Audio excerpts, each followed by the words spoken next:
Welcome to the Filmed Live Musicals podcast, a podcast about stage musicals that have been legally filmed and publicly distributed. The Filmed Live Musicals website contains information on nearly 200 musicals that have been captured live. Check it out at filmedlivemusicals.com. And now, on with the show. Welcome to the Filmed Live Musicals podcast. I'm your host, Luisa Lyons, and my guest today is the Grammy-nominated and Tony, Olivier, Drama Desk, and Emmy Award-winning Broadway producer, Jim Kierstead. Jim's extensive producing credits include Kinky Boots, Pippin, Hadestown, The Inheritance, the Lehman Trilogy, and The Inheritance. He's also the co-founder of Broadway Virtual, a new company that aims to help artists develop work for stage and screen. Welcome, Jim. Hi, Luisa. It's great to be here. Very excited to have you on today. To start us off with, you have a background in computer science and clinical and counseling psychology. So what made you fall in love with musical theater? Wow. Number one, I didn't expect you to dig that piece of information up. Usually when I talk to people, they don't know that part about me. So I'd love to talk about that. So my original career, my original schooling is computer science. I have a master's degree in computer science from many years ago. And then I have a career in IT for the last 35 years. And about a little over 20 years ago, I fell in love with theater. Well, I mean, I always loved theater growing up. I grew up in New Jersey, so I was pretty nearby. But I even think about being a producer. I didn't even know what a producer was. And then all of a sudden, one day I was helping some friends with a show that they had created. And I was just kind of basically a PA. I was running around getting coffee. I was checking people in at equity auditions. And what I didn't know was happening was I was learning all about the process of producing theater from the ground up in a really organic kind of a way. And after that project, ended, didn't really go too far. It was a little bit big and unruly, but I learned a lot. And then a friend of mine, said, "Would you like to produce another show with me?" And I said, "Well, yeah, sure." I had never thought about doing that, but sure. And I did that, and it ended up, it was called Thrill Me, the Leopold and Loeb Story. We did it at a festival in 2003. We ended up doing it off-Broadway in 2005 with the York Theatre Company. And then I ended up doing it in London. It got published, and it's done all over the world to this day. So that was my first thing. And as soon as that ended, I thought to myself, well, I'm never doing this again. And then literally the next day, another opportunity popped up, and it's kind of been that way for the last 20 plus years. So it just kind of found me. I think theater found me rather than me finding it, which was pretty cool. Yeah, and it's taken you to Broadway and the West End and around the world. That's so thrilling. Absolutely. Is watching theater on screen something that you had done in your previous, like before producing, or even in the past kind of 20 years? Is that something that you've done yourself? Not so much. I mean, what was really interesting is for me, like even before the pandemic, I always believed that doing videos, doing streaming, doing recordings, and I'm talking about a good recording, you know what I mean? Like not just an archival recording with a camera. I mean, that's better than nothing for sure. But there's ways to do this in a much better kind of a fashion that looks good and professional, and you feel like you're actually there. It's like I think that we all have experience with what those look like now. The video of Hamilton, and there have been a number of other recorded videos of Broadway shows and off-Broadway shows that have been streamed. And especially during the pandemic, we all learned something new. But I never thought that this would be a replacement for theater. And it was always about if this is the best we can get, or if this is something that will knock down boundaries that prevent people from experiencing theater based on cost and location, then I always felt that this was a great solution for that. And it would also cultivate people to be actual theater goers so they could go in person when they had that opportunity, and that's kind of where I believe it sits. And unfortunately, over the years, it's been very difficult because a lot of the unions do not support that. A lot of the theater unions do not support that idea, and they want to keep that away, because I believe that they think like if they open those floodgates, it would be really hard to control that. And I don't actually think it's that way. I think there are ways you can control it, and there are ways that this can be a monetary income stream for actors and artists and whatnot. And people can get that, monetized as a result of this other way of making money. I mean, it's ironic because, television and film has always been an income stream for actors and writers over the years. And now the whole Writers Guild strike is going on right now. And I'd be remiss not to mention it. But, the streaming platforms are, just not doing the right thing by these folks. And it's, but I believe that there is a model where it could be lucrative for everybody involved. And it doesn't have to be a scary thing to stream and record theater. It can actually be a great thing. And I think, years ago when they did the film of Chicago, it was kind of when the popularity of Chicago on Broadway was starting to dwindle down. And they said, well, let's do the movie of it finally. And that's going to put the final nail in the coffin of Chicago on Broadway. But it did the complete opposite. It reinvigorated the brand. It got people to know the brand of Chicago all over the world because they loved the film. And then when they came to Broadway, they wanted to see it. They wanted to see it live. And I think that that's more the reality of streaming and how that can help theater, help live theater, as opposed to harming it the other way around. So yes, so that's kind of where I stand on that for sure. But I don't think it's a replacement. I think it's something that can work hand in hand with it. Absolutely. I like to think of it as like it's part of the ecosystem that, it's not going to kill the rainforest if we if we put theater on screen, but it's going to help rejuvenate it in other ways and like you said, build that interest and build that audience. And when people come to the physical theater, that's what they want to see because it's what they know and what they recognize.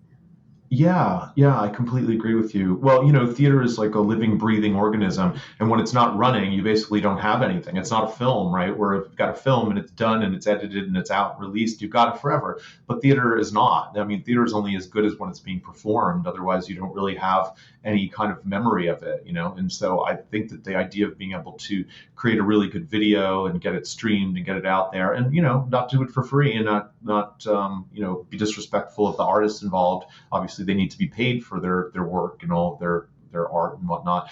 But I think there's a way to do that and to monetize it properly so everybody's recognized. But also, most importantly, just to build your brand and to be able to have that live on. Because if something runs for only a few weeks, say off-Broadway. I just did a show this past summer for 5 weeks off-Broadway. It was a great show. We had a terrific time. And I made sure I got a video of it, because it's a living, breathing thing. And if you don't do it, then you're not going to have that ever again. I said to everybody, during the production, I said, we're going to do an amazing video of it. We're not releasing it to the world as of now, but we're going to have it in our back pocket.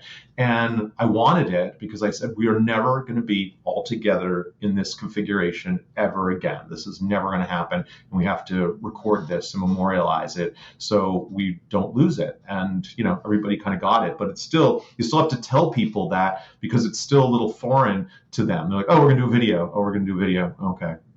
No, we're going to do a good video. We're going to do a really good video. So we have this forever. And that's what I believe in. So I missed the name of the show. Which show was it? Oh, absolutely. And you missed it because I didn't say it. It's actually, it was a musical called The Gospel According to Heather by Paul Gordon. Paul Gordon. Yeah, Paul Gordon. Yeah, my buddy Paul Gordon. He's great. And Paul is, of course, a huge proponent of streaming. And that's how Paul and I got to be friends. Probably going on 10 years ago. We had a really nice cup of coffee one day and we just talked about how much we love the idea of streaming and how we think that that's so critical. So Paul always does videos of his shows. And this was something that, we agreed to do this going into it. And, this is what we did. So we're going to have a great video, hopefully pretty soon. It's being edited now, but we'll have that available for the future. I'm so excited right now that I did see The Gospel According to Heather, and it was so much fun. I love the message of it, the beautiful, heartwarming message at the center of the show. And I'm beside myself that it's being filmed. I'm so glad you were there. That's great. I should have known because it's Paul, and he's, like you say, he's a huge advocate for film theater, and his platform streaming musicals is amazing. And I'm so happy to hear that it was filmed. Oh, I'm so happy. I'm so glad you saw it. We had such a good time. And Katie Seagal was one of the stars of the show. And we were really fortunate and happy, and she was wonderful. We just had a great experience with her. And I said to everybody, what's the chances that Katie Seagal is going to be able to be in a show again when we do this, right? It's like she's a busy lady. She's always doing TV and all of her work, and she's amazing. But we needed to capture that. We need to have that forever. Yeah. Yeah. Absolutely. Oh, yay. Oh, that makes me so happy. I will go into the database once it's released. Oh, good, good. And so when in your producing career did you start to think, okay, I want to get this show on film? Well, I was always a big fan of it. I knew there were a lot of obstacles, as I said before, just from unions and whatnot. But the time that it really started to become a reality for me was during the pandemic. And I remember I was doing a lot of live theater, and live theater is always going to be my preference for sure. And I remember I was sitting home, we were open one day and the next day we were closed. And I was sitting on my sofa at night watching Netflix. And I was trying to figure out like what I was going to do to keep relevant, with this part of my life. Because I knew it was going to be a long time, honestly. Like when I was doing a lot of interviews in the beginning of the pandemic, and people would say, "Well, how long do you think Broadway is going to be closed?" I'm like, "A year, probably a year at least." And they're like, "A year? You're kidding me?" They're like, "I thought it was going to be like a couple weeks or a month." I was like, "No, I don't think so." I said, "This is pretty serious." So I think we've got to let it kind of pivot and figure out how we're going to make this work for us, and figure out what our new normal is for the time being, and maybe we can come out of this better, right? Like, I mean, we're going to have theater again. I knew we would have it. There was all these people were like, "Well, we're never going to have theater again, and New York is dead." And I'm like, "No, that's not true. We're going to persevere and get out of it. It's just going to take a while." So while I was sitting there, I said to myself, and I'm on the board of two not-for-profit theaters. I'm on the board of the York Theater Company for going on 20 years, and I'm on the board of the Abingdon Theater Company for about 10. And they, like everybody else, was going through just such a difficult time, where they needed to keep relevant and they needed to do something for their subscriber base just to, continue to get some money in. They were really hit very hard. Everybody was hit hard, but they for sure were hit hard. And everybody was trying to figure out, let's get the archival videos out, like not even good archival videos. But let's stream it. Let's get some donations in. Let's figure out what we're going to do here. And then I realized, okay, you know what? I can do something here because I have an IT background. So a lot of people were trying to figure out what they could do to learn all these technologies and the streaming and all that stuff. And I didn't know necessarily too much about teleconferencing. I mean, we all became experts in Zoom overnight, but other than that, right? And in the beginning, everybody's like, "Let's do a Zoom reading." And then I realized, because I did one, and I was like, "Oh, this is not a good idea. This is like a terrible idea." So I, because the quality of the internet was just not good enough to do it, and the people speaking over each other. And we knew that doing a musical over a Zoom was just not possible with the music. So I realized real fast, like there's got to be ways to do this properly. So because of my IT and my technology stuff, I said, let me figure this out. So I was spending morning, noon, and night with all the streaming platforms. I was looking at what everybody was doing. And I, kind of realized after doing a lot of research, I realized what people were doing that was working. I realized what people were doing that was not working. And I said, let me do this for real. And I put together a company called Broadway Virtual, and we started doing videos for people, for not-for-profit theater companies and for producers who wanted to continue doing their work, and just these virtual benefits that were popping up all over the place. And it was so tricky because the unions were not not really embracing that. They were kind of like, "No, you can't continue doing your work in a virtual environment." The only thing that they were really allowing was to do a benefit. You could do a benefit, and you could do that through the theater authority, through a special contract with them. But you weren't really allowed to pay the actors in any traditional sense. There was no 29-hour reading that you could do. And it was just so backward because these actors were sitting home doing nothing. And at least if you could do readings and little performances and whatnot, they could at least make some money. But everything was set up so they just couldn't make any money. And it was just a very unusual, sad situation. So anyway, so I was with my company that I put together. We were doing all these films and we were working with people. We ended up doing a lot of things for the Roundabout. We did the Writers Guild Awards that year, going back to the Writers Guild. We did Broadway Inspirational Voices. We did NAMT that year, and many, many other things. I did some stuff for commercial producers, and because they were all like, "We want to do a Zoom reading." I said, no, don't do a Zoom reading. Let's record it. And they didn't understand why. And then I explained, okay, well, you know what? You're not going to be real happy with your Zoom reading if somebody's internet goes out right in the middle of it. And they were like, yeah, that's probably true. You're right. So we recorded it, and they got some really good readings as a result of that.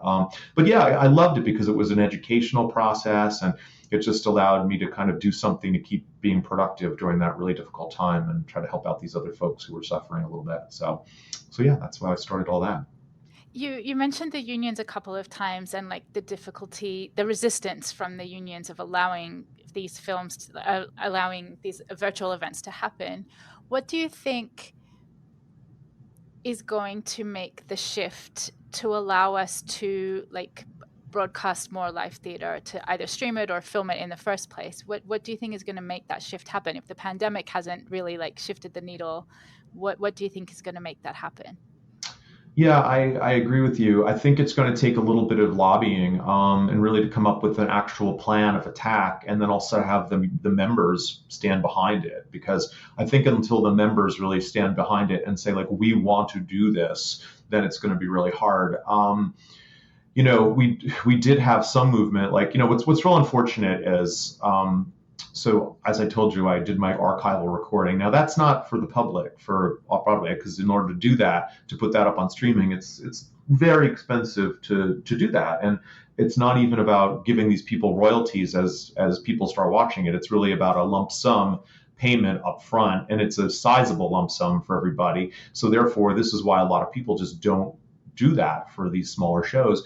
And unfortunately for Broadway, and unfortunately for the New York unions and whatnot, if you go to London and do the same thing, it's a negotiation you can have individually with the actors, and you can do this for a fraction of the amount. Like when we did Kinky Boots, right?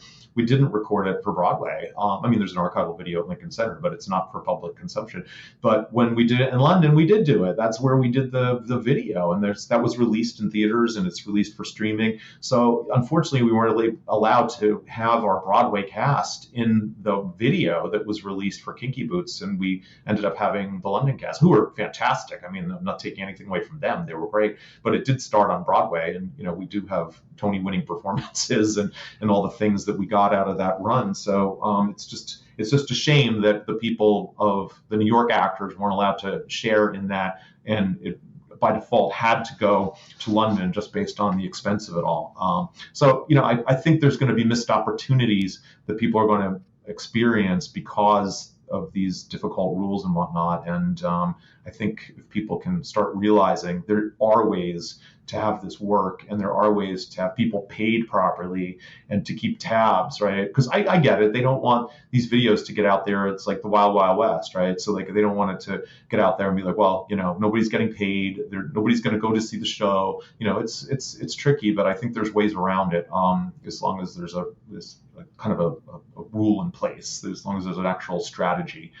So I think it's going to be all that. I think somebody's got to come up with the strategy, and I think the members of the unions have to be able to be on board with it and really speak to their representatives in order to get this going.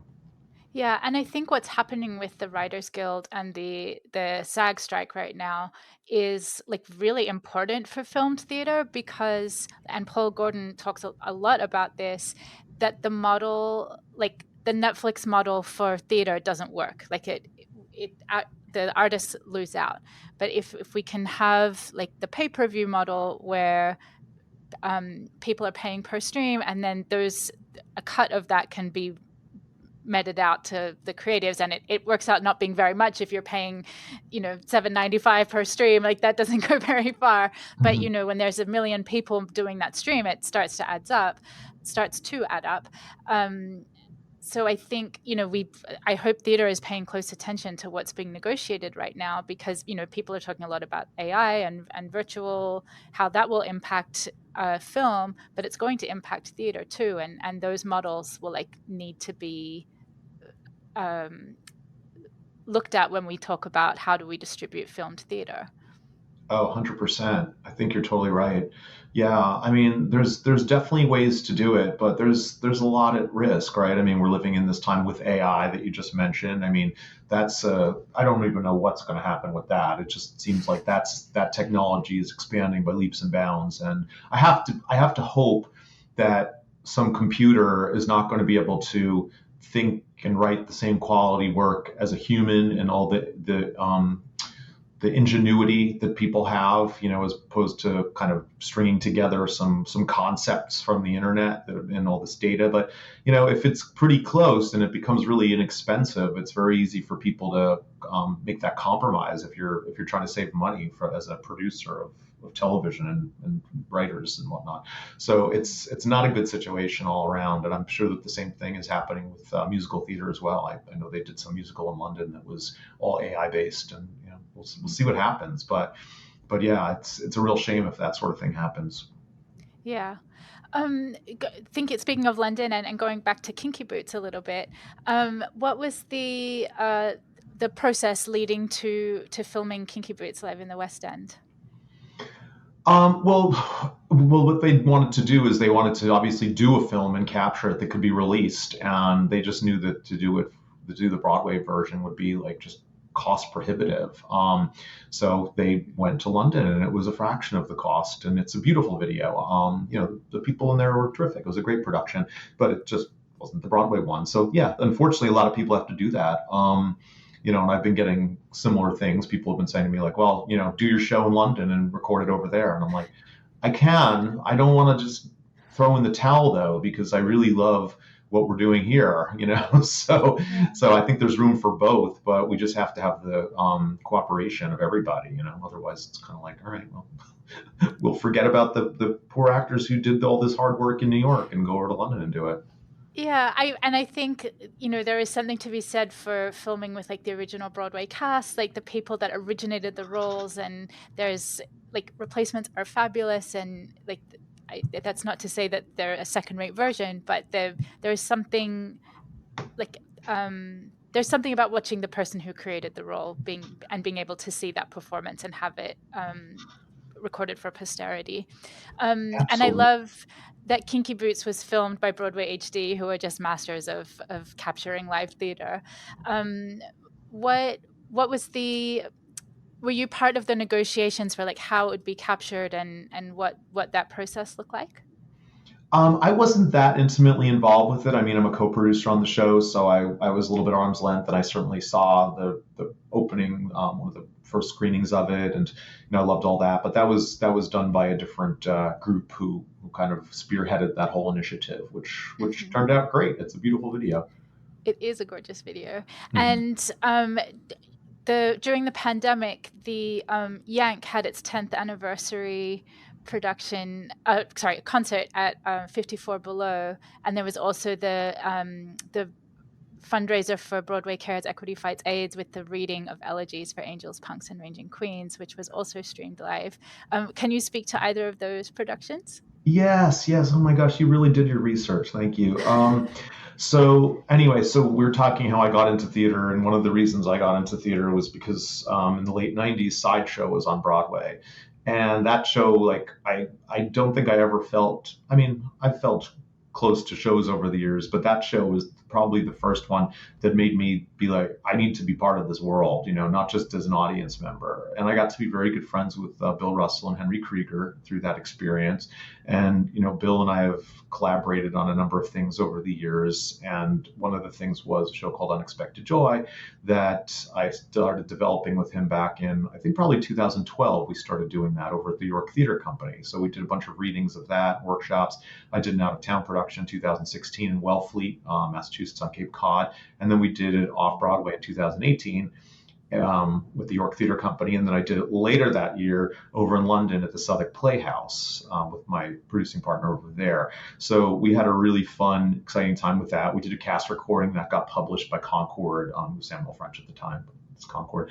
And we were, working on that, and that is by Bill Russ, who did the book and the lyrics, who also did the book and the lyrics for Sideshow.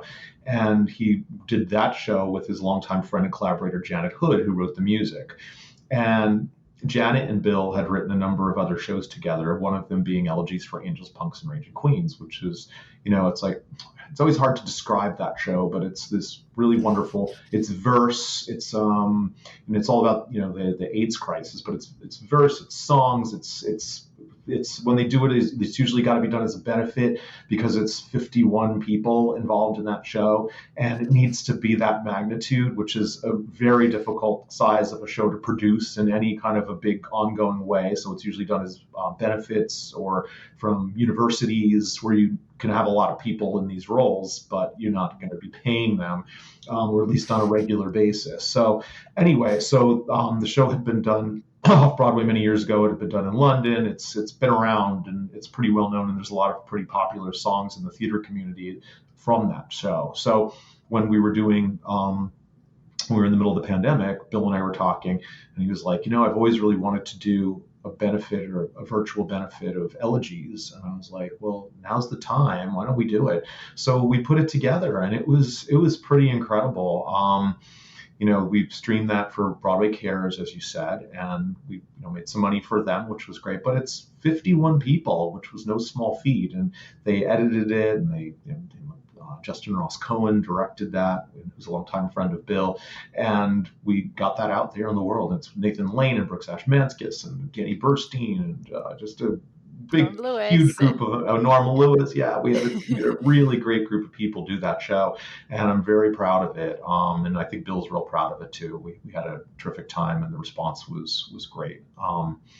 So that was Elegies. That was another streaming thing we did. It's like all-star cast, and one of the benefits, no pun intended, of the pandemic was that all of these Tony Award-winning Broadway people are just sitting at home twiddling their thumbs and please give me something to do, and so you have this gorgeous capture of these incredible actors sitting in their living rooms recording these beautiful songs and monologues. It's very moving and very powerful. Thank you. I'm glad you enjoyed it. It was such a pleasure to be able to do that. I love that show. And, I've seen it a number of times over the years because it's usually been done as a benefit or some such thing. And every time I see it, it's like by the end, I feel my heart in my throat, and it's like in this virtual benefit was no different. I remember seeing it and being like, oh my God, this is some material. So that's what we did. And we even did a new monologue, because I said, well, maybe there's somebody who survived the AIDS epidemic who died of COVID. So we actually put that into it, which worked out real well. Yeah, that was the Nathan Lane monologue, right? Yes, exactly. Early on in the show, yeah. Mm-hmm, mm-hmm. And were you involved with the Yank 10th anniversary concert at 54 Below? I was from a distance. I mean, I'm still close with David and Joe Zelnick, who wrote that show, and we did that off-Broadway at the York in 2010. That's where I met them and that terrific group of people. And then I was part of Yank when it was in London, over at the Charing Cross with my partner over there, Katie Lipson. And when they did that, when they put that together, it was kind of exciting because Yank was always just such a cool piece, and it was very vibrant and exciting back then because you got a lot of attention for it. David Cromer came on board after we did it at the York, and they were going to work on an adaptation for Broadway, and the Weislers were involved for a time, so it was getting a lot of attention. And then for various reasons, they decided to kind of keep some of the changes they worked on, but really keep the heart of it that it was off Broadway. And they finally did a cast recording as well. So when they did that 10th anniversary celebration, they brought in people from all over the world who had been in the show in various places, which was so cool. So I was there for sure. I wasn't necessarily integral in putting it together, but I was definitely there and celebrating with everybody. It was really lovely. Yeah, and it's like one of the earlier things I streamed during the pandemic. I think it was it happened in February 2020, so it was right then. It was then, yes. And it's just something, I don't know, something about that show, just I love the swing style music, but the contemporary take on it, that my favorite is the love song between the two guys, and they're talking about the house that they'll have in the suburbs, and it's just a couple of regular guys. I know it's such a beautiful song. That score is great. Those guys are super talented. I remember, it's funny, I was back in graduate school. You mentioned my psychology before, and I had gone back to graduate school again years later, and I was on the board at the York and whatnot. And one day, Jim Morgan over there, who's a close friend, we were in the car. I was driving him back to his place after we were out. And he said, we need to bring somebody else on as part of this show for Yank. And I was like, oh, I'm so busy right now. I'm back to school. And he's like, well, here's the CD and listen to it. And, if you want to be part of it, it would be great to have you. And I was like, okay, I don't think I can do it, but, I'll listen to it. So I dropped him off. I put the CD in. And as soon as I heard the song Click, which is one of the first few songs of the show, I was like, oh boy. I called him. I was like, you got me. I was like, it's pretty great. Fine, I'll make some room in my busy schedule. I know. I was like, all right. In between studying for my second master's, I'll do it. So funny. Yeah. If you want something done, ask a busy person. Exactly, right? Yeah.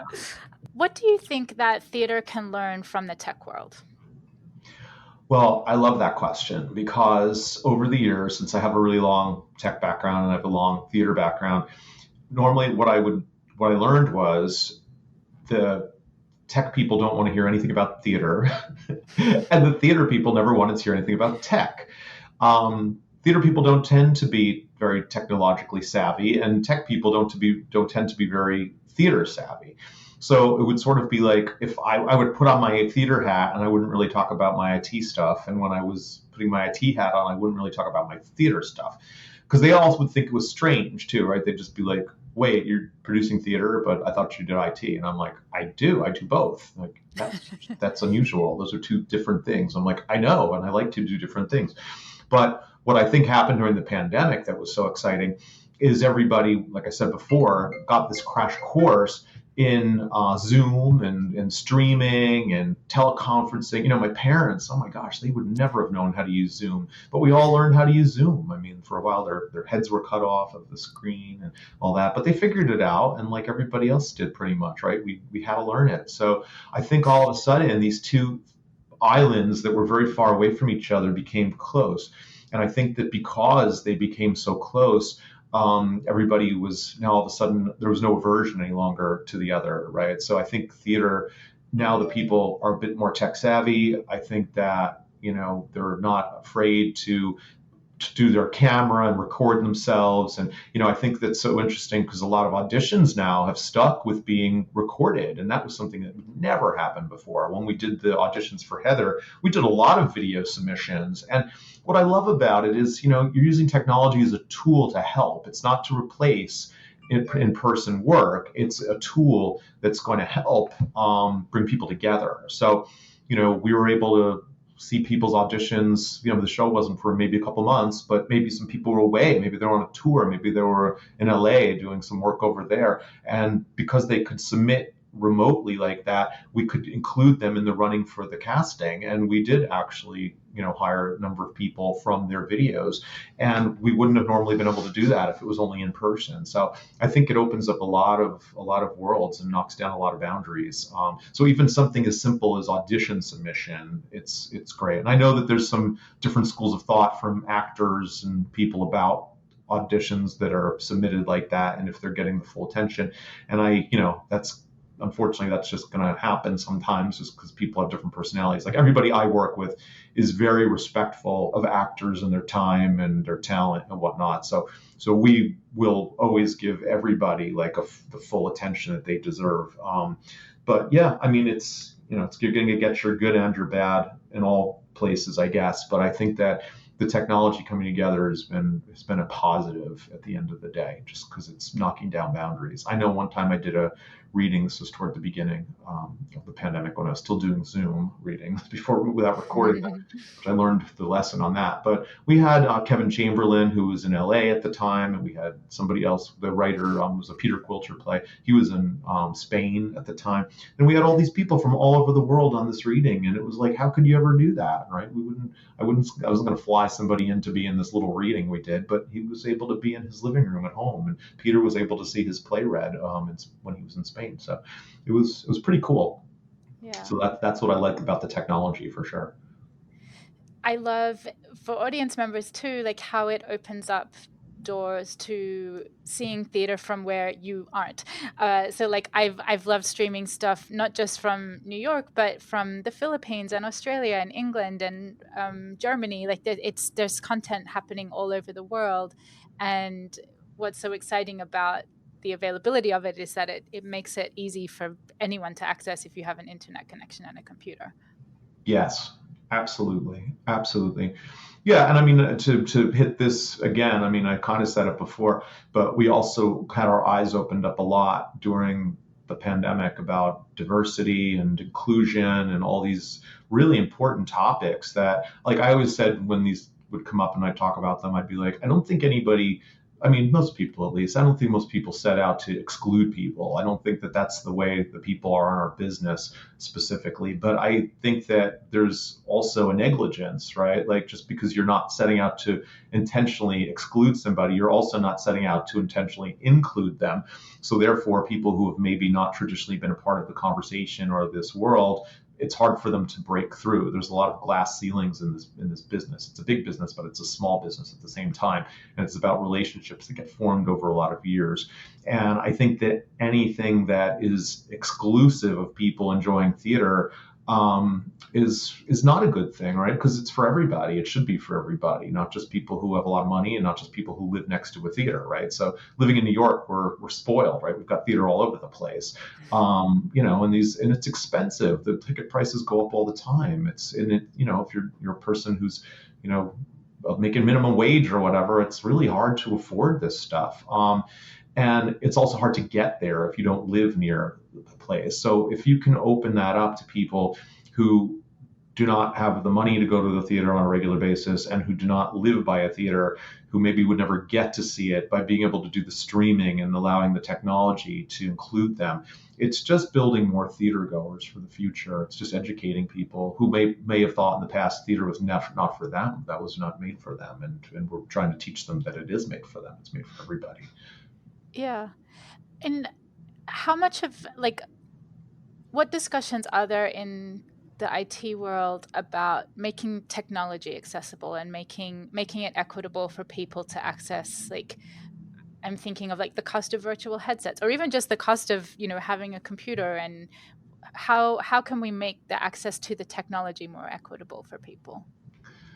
It's a good question. I mean, I think that with technology, what's so interesting is, when computers started becoming a household item years ago, many years ago at this point, but, Mm-hmm. still in the last 25, 30 years, I would guess, right? It's interesting because I had always had a computer because I was into computers since the time I was a kid. And that was before it was really popular to have a computer. And the thing that made it popular to have a computer, right? People got into word processing and things like that, but that wasn't what made it popular to have a computer. People would just still type on a typewriter or write longhand or whatever. But, and if you were kind of really snazzy, you'd get one of those like word processors, those electronic word processors. You'd get a computer and you'd have Word, Microsoft Word on it or WordPerfect. But that wasn't what got people to really buy computers. It was the internet that got people to buy computers. So as soon as the internet became a thing, right, then it's like everybody wanted a computer. And in the beginning, computers were pretty expensive. And they're not cheap now, but you can definitely have a different price point, right? There's definitely less expensive ways to get a computer or to get access, right? I mean, you can have an iPad, you can have, like some of those other devices that get you on the internet and really get you working, and you can stream. Everything's pretty much internet accessible nowadays, and you can get Wi-Fi pretty much everywhere. So a lot of this stuff has become necessities, right? I mean, it used to be like if you had Wi-Fi, you were pretty cool, right? You had an internet connection in your house. Now everybody's got it. You're just like, what's your internet password? What's your Wi-Fi? It's not a big deal now. But yeah, I think that also as we realize that computers are more of a necessity than a luxury, I think that even if you listen to the president and people talking, they're trying to get broadband like in places available, right? So you don't have to afford it in your home anymore. They're really trying to make it more accessible in public locations, and it's just become a thing. It's just part of learning. It's kids in school really need it in order to function now. So a lot of schools are providing computers, or at least a very discounted computer for them to buy.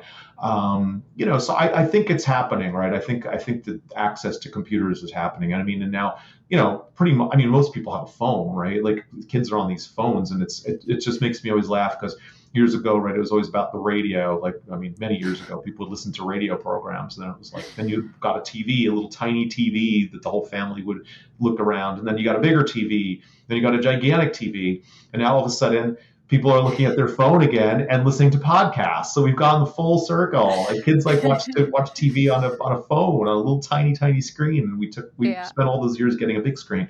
So it's just funny to watch. So I think there's just so many different ways to experience the technology, and I think the technology is very widespread now. So I think we're making good progress. I do, and I think that I mean, maybe we're not perfect yet, but I think if you look at the population, people tend to have access to that, and a lot of folks who are getting like public assistance and whatnot are getting iPads, and they're getting all these types of things because they're just necessary for learning. So I think it's moving in the right direction. Yeah. What do you think is going to be the future of theater and technology? I mean filming theater and streaming it or making it virtual. Yeah, well, I think we've had some really good case studies, right? We've mentioned a few of them. We had Hamilton, and we've had a number of other ones that are doing it, and a lot of these Broadway virtual recordings and things like that. I mean, they did what was it? They did Diana. They did a number of these other shows that they released on Netflix, and I think it's going to be a while, right? Like I don't think any of this stuff is going to happen overnight because we've got this long history. But I think there are going to be people, especially as time goes by, right?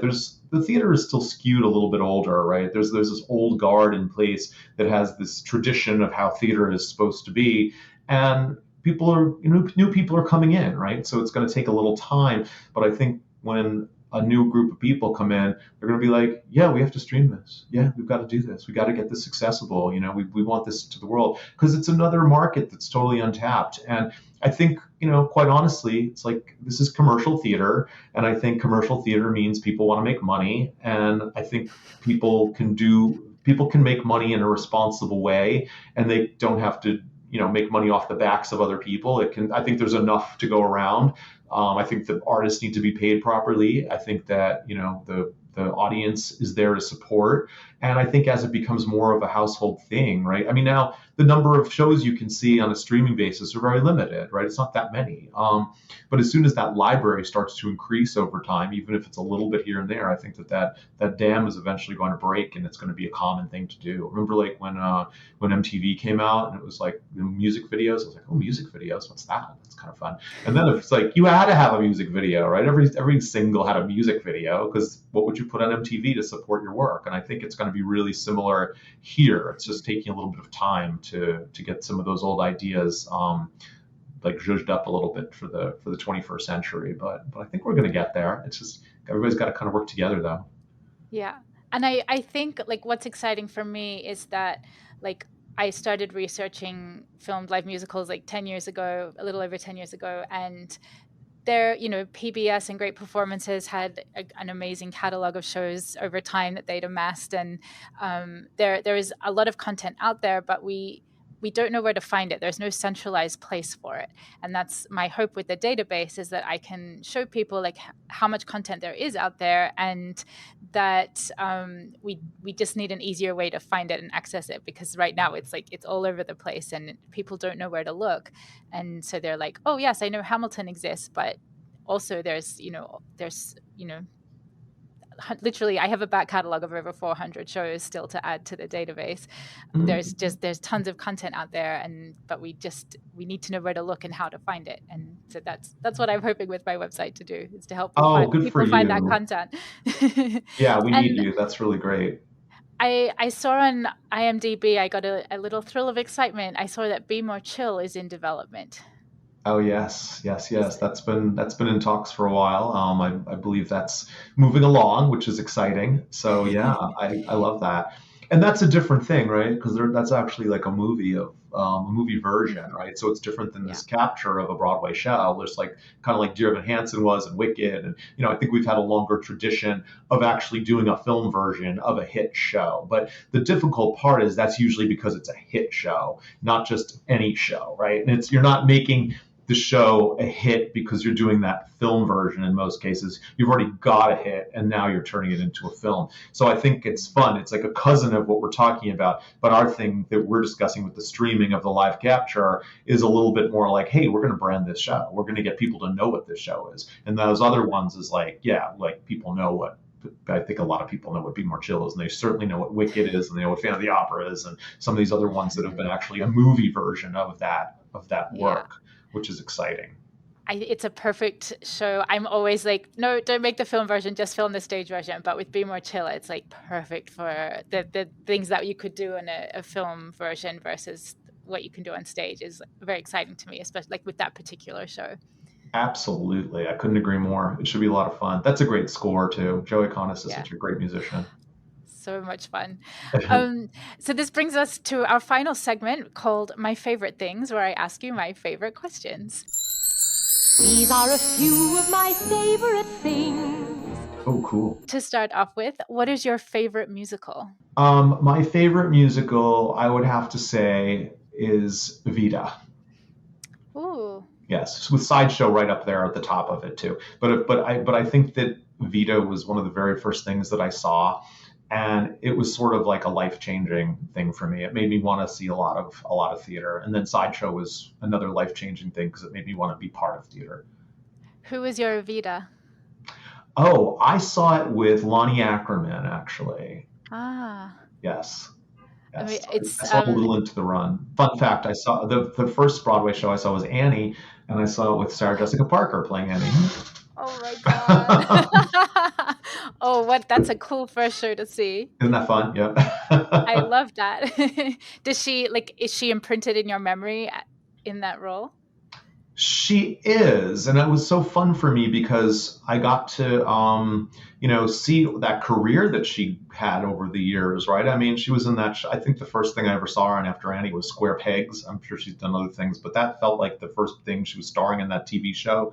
When she was pretty young, and then of course Sex and the City and all the great things. And then the other fun part of it for me was the first person I worked with on that show, Thrill Me, that I told you about at the Midtown Festival in 2003, was Martin Charnin directed the show for us. And then I did a show with him in 2004, a review of work that he had put together. And so it was real fun. So like Annie was my first show, and then I got to be with Martin. And then when I was at Kinky Boots for the Tony Awards that year, he sat across the aisle from me because that was the year of Annie having its revival that year with Willa Crawford.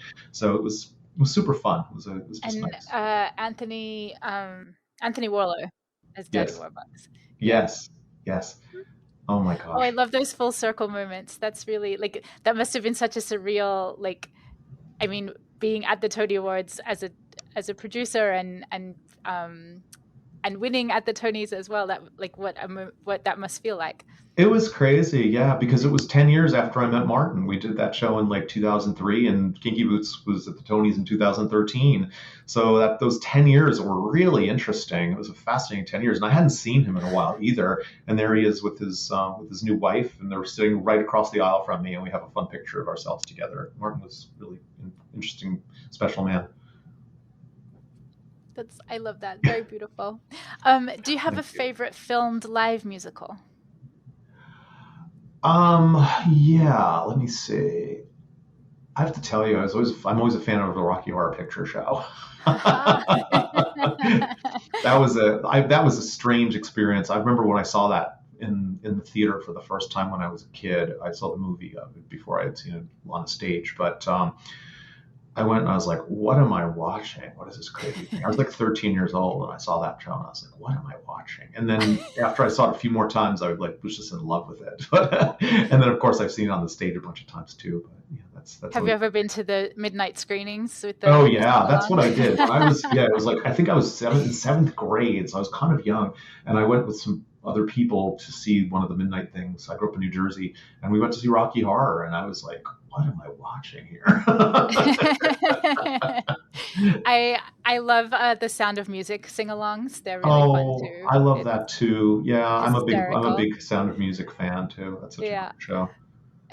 They have little swatches of curtain fabric and Edelweiss fake flowers, and you get a little show bag. And oh my God, I've never done that before. I've never done the sing along. I've it's part of the 1,000 times. But Sydney Gay and Lesbian Mardi Gras. It's like an annual event, and they have a host who and she'll tell you and it has like a little card that has a will-o'-the-wisp on it, and there's like lots of like interactive elements, and like the movie starts, and as Maria is coming into view, the audience is chanting, "She's coming, she's coming." Oh my God, that's great. I have to see that sometime. That sounds really fun. I know they do a sing-along Sound of Music around here sometimes. I'm not sure if it's the same kind as yours, but it would be fun to do. I hope it's that. Yeah, it's so much fun. So a filmed live musical is not quite a stage show, and it's not quite a movie. So what should we call it? Ooh, that's a good question. It's not a stage show. It's not a movie. Oh, good question.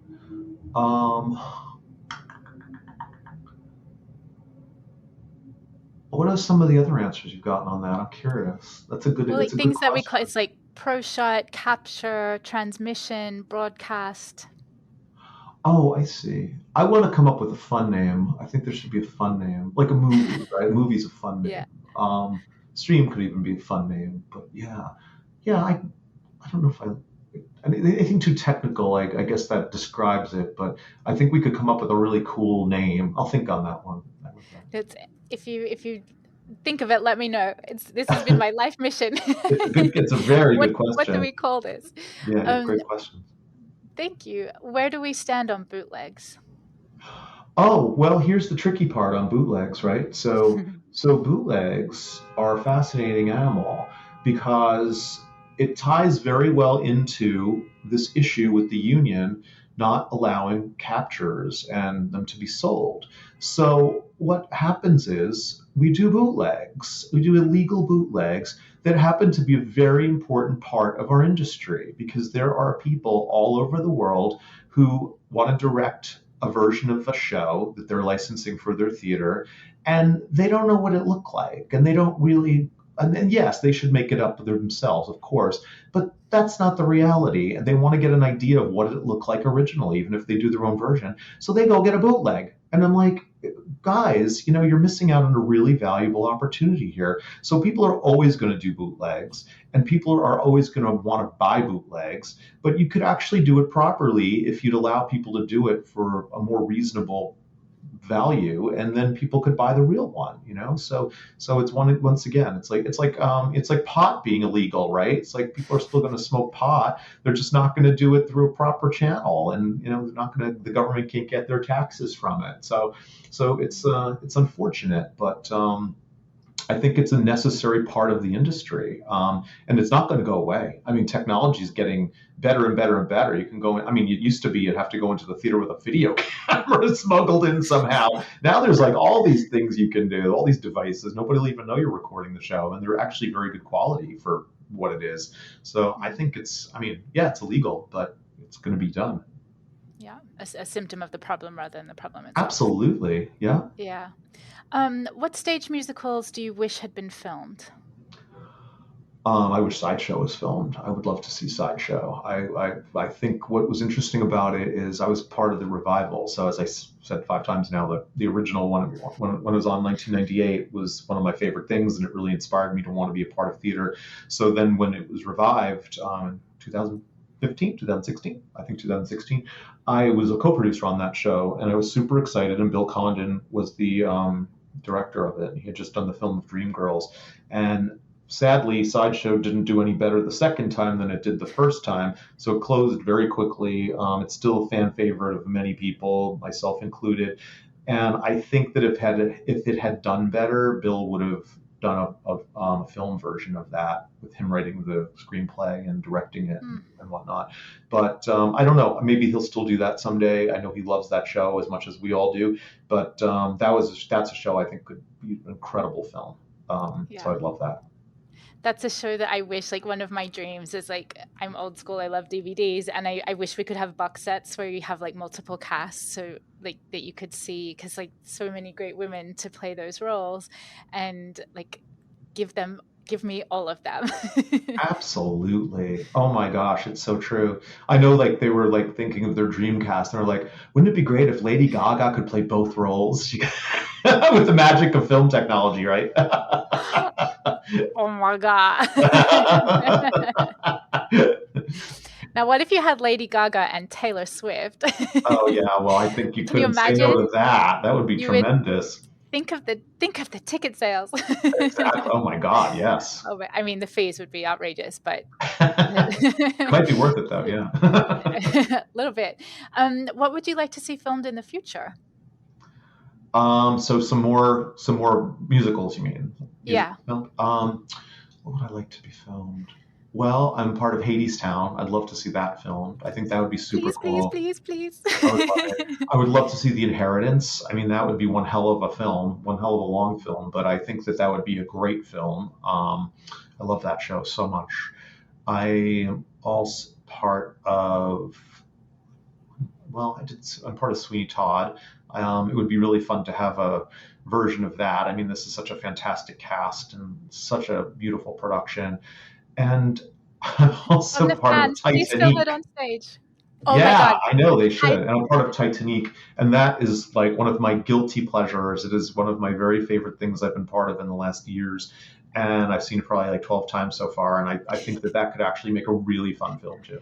The Titanic, the concert was streamed at the Bourbon Room. What I'm remembering correctly, a version of it was filmed live during like a couple of years ago. The one in LA? Was that the one? Yeah. Okay, so that film. So I knew what's really interesting is, well, maybe interesting, maybe not, but I knew the director, Ty, and he was one of the creators of the show. He was in a show I did that was part of called Indoor Boys that was with Wes Taylor and Alex Wise that they created and started. So Ty had been in one of the episodes, and I remember hearing about Titanic.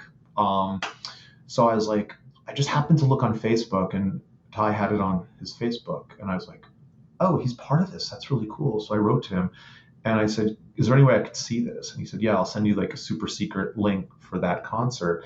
And I watched it, and I was like, oh my God, this show's nuts. And then I couldn't get it out of my mind, and I kept watching it, and I was like, oh, I got to be part of this. This is great. And it's just better all the time. I love that show.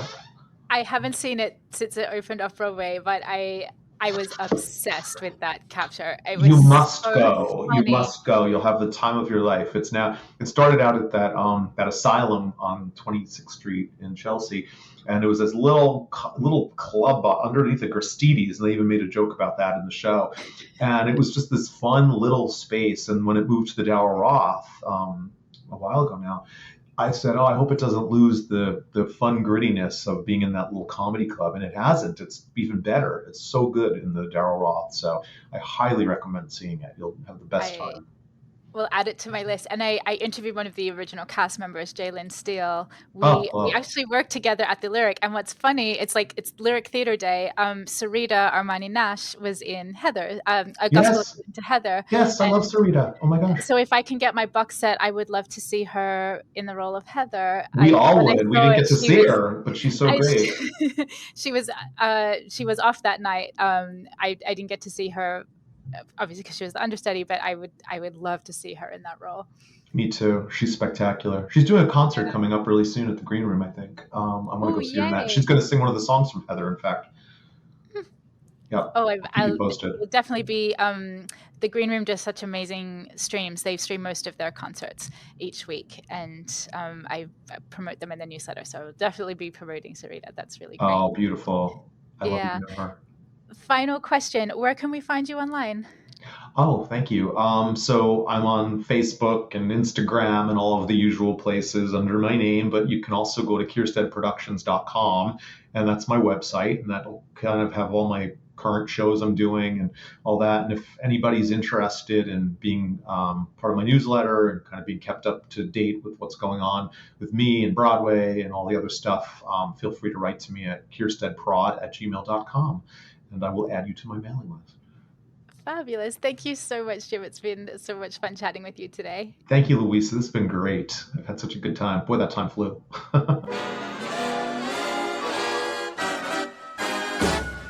The Filmed Live Musicals podcast is created and edited by your host, Luisa Lyons.